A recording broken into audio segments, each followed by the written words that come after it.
Hello everyone, welcome to my channel. সবাই তোমরা কেমন আছো? আশা করি সবাই খুব ভালো আছো। সকালবেলা দেখো ঘুম থেকে উঠে দেখি কি সুন্দর বৃষ্টি হচ্ছে বাইরেটা, আর চারিদিক কালো করে মেঘ এসেছে। তো এতটাই বৃষ্টি হচ্ছে যে ব্যালকনিতে দাঁড়ানো যাচ্ছে না, ছিট আসছে। তো আমি ব্যালকনির জানলাটা লাগিয়ে দিলাম। তারপরে আমার সমস্ত কিছু কাজ ব্রেকফাস্ট কমপ্লিট হয়ে যাওয়ার পর আমি দেখো রান্নাঘরে ঢুকে গেছি, কারণ সেদিন ছিল একটা স্পেশাল দিন। আমার হাজব্যান্ডের ছিল বার্থডে। তো দেখো, যেহেতু রাতের বেলায় কিছু প্রিপারেশন বলেছিলাম করে রেখে দিয়েছি। আমি কুমড়োটা ভেজে রেখে দিয়েছি, কুমড়োটা দেখো, আলু পটল এগুলো কেটে রেখে দিয়েছিলাম, আর মশলা রেডি করে রেখে দিয়েছিলাম। আর ভাত দেখো আমার কমপ্লিট হয়ে গেছে। ভাতের উপর আমি ঘিয়ের শিশিগুলো বসিয়ে রেখে দিয়েছি যাতে ওইগুলো গলে যায়। আর এখানে আমি দেখো ভাজাগুলো রেডি করে নেব। আমি পটল ভাজা করে নিয়ে প্রথমে আমি আলু ভাজা, পটল ভাজা, কুমড়ো ভাজা এগুলো এক এক করে ভাজাগুলো করে নেবো। আর ওইদিকে দেখো আমি চালটাকে, যেহেতু বাসন্তী পোলাও হবে, তো চালটাকে আমি ভালোভাবে ধুয়ে নিয়ে ওটাকে জল ঝরানোর জন্য রেখে দিয়েছি।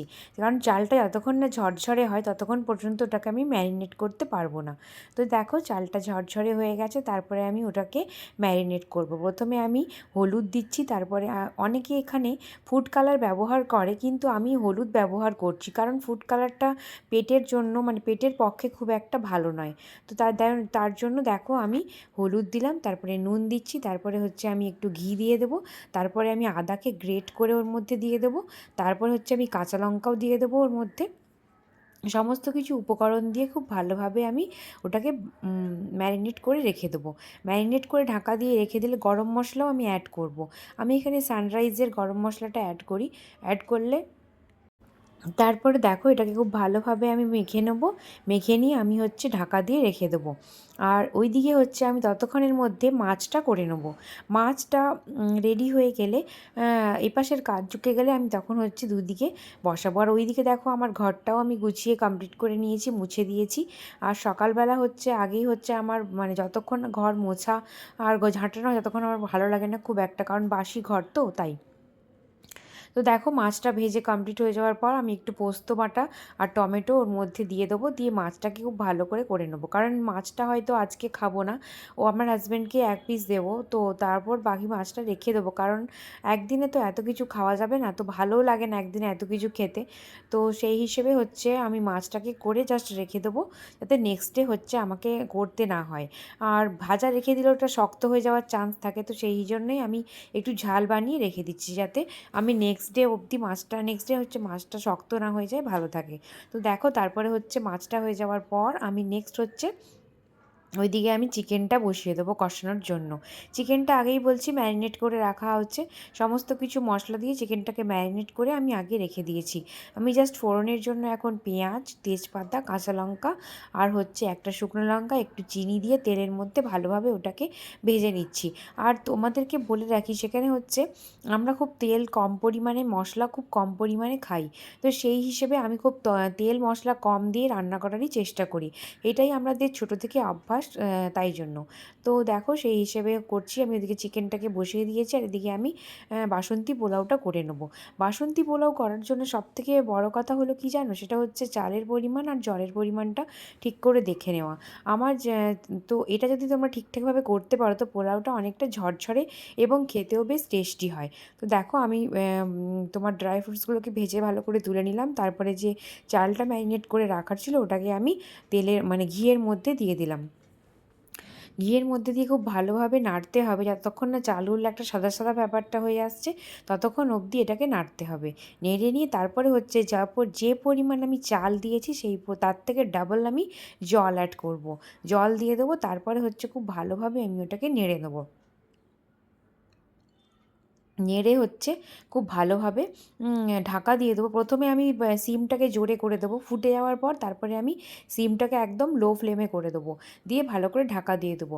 আর এটা হয়ে যাওয়ার পর প্রায় 10 থেকে 15 মিনিট মতন গ্যাস বন্ধ করে একদম আমি ভালো করে সিমে বসিয়ে রেখে দেবো, যাতে ওই সময়েও কিছুটা পরিমাণ চালটা হতে থাকে। তো দেখো ভাতটা কত সুন্দর ঝরঝরে হয়েছে।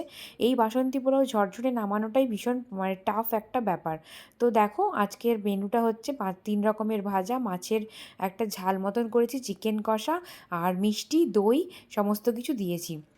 আর এমনিতে আমার হাজব্যান্ড খেতে ভালোবাসে, তবুও এখন যেহেতু খাওয়াটাও অনেকটা কমিয়ে ফেলেছে। বিকেলবেলা দেখো আমরা একটু রেডি হয়ে গেলাম নদীর পাড়ে বেড়াতে। অনেক দিন নদীর পাড়ে যাই না, তো আজকে গেলাম নদীর পাড়ে বেড়াতে। আর দেখো বাইরেটা কত সুন্দর, যেহেতু সকালবেলা প্রচুর বৃষ্টি হয়েছে, তো সারাটা দিন কি সুন্দর ঠান্ডা একটা বাতাস দিচ্ছে, এত ভালো লাগছে যে কি বলবো। আর এটা হচ্ছে আমাদের এখানে কলেজ গ্রাউন্ড, এবং কলেজ গ্রাউন্ডের সামনেটা, এই জায়গাটাকে জুড়ে না অনেক রকমের স্মৃতি রয়েছে। তো এখানে আমার স্কুল, এখানে আমার কলেজ, এখানে আমার ইউনিভার্সিটি, সমস্ত কিছু এর মধ্যে রয়েছে। তো রিসেন্টলি হচ্ছে হকারগুলোকে উঠিয়ে দেওয়ার জন্য জায়গাটা একটু ফাঁকা রয়েছে, বাট এই জায়গাটা যথেষ্ট আগে জাঁকজমকপূর্ণ এবং কোলাহল টাইপের ছিল। এখানে প্রচুর পরিমাণে ফাস্টফুডের দোকান বসতো, যেইগুলো খাওয়ার জন্য ওখানে প্রচণ্ড ভিড় হতো। তো দেখো আমরা গল্প করতে করতে দুজনে নদীর পাড়ে পৌঁছে গেছি। এটা হচ্ছে আমাদের কাঁসাই নদীর পাড়। তো কাঁসাই নদীর ওপরে দিয়ে যে মোহনপুর ব্রিজ রয়েছে, তার ব্রিজটার ওই সাইডটা রয়েছে ব্রিজটা, আর এটা এদিকে হচ্ছে নদীটা। তো নদীটাকে কেন্দ্র করে এখানে ভীষণ সুন্দর করে ডেকোরেশন করেছে, এবং খুব সুন্দর একটা মন্দিরও এখানে রয়েছে। আর এখানে দেখো ঘাটটাকেও খুব সুন্দর করে বাঁধিয়ে দিয়েছে, যাতে বিভিন্ন মানুষ তাদের বিভিন্ন রকমের কাজগুলো এখানে করতে পারে। কেউ স্নান করে, বা অনেক সময় বিয়ের সময়, বিভিন্ন শ্রাদ্ধের সময় বিভিন্ন রকমের শুভ কাজ এখানে হয়ে থাকে। তো বিকেলবেলা হলে এখানে অনেকে হাওয়া খাওয়ার জন্য বসে থাকে, আর কি ভালো যে হাওয়া দেয় কি বলবো। দেখো ঘাটটাকে কত সুন্দর করে বাঁধিয়ে রেখেছে। তো আর অপোজিট সাইডে দেখো একটা বিশাল বড় বটগাছ রয়েছে, আর এই বটগাছটা তলায় অনেকে বসে থাকে। আর এই বটগাছটার অপোজিট সাইডে রয়েছে একটা সুন্দর মন্দির, আর মন্দিরের মধ্যে রাম, সীতা আর লক্ষ্মণের মন্দির রয়েছে, হনুমানজিরও একটা ছোট মূর্তি টাইপের রয়েছে। তো ভীষণ ভালো লাগে সন্ধেবেলা যখন আরতি হয় এখানে, খুব সুন্দর লাগে দেখতে। এই যে দেখুন আরতি শুরু হয়ে গেছে।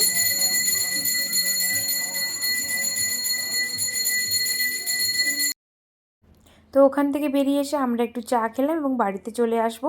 আমাদের আজকের দিনটা এইভাবেই কাটলো। তোমরা সবাই ভালো থেকো, সুস্থ থেকো, আর আমার চ্যানেলটাকে লাইক করে, শেয়ার করে, সাবস্ক্রাইব করে দিও। আজকে এইটুকুই, টাটা।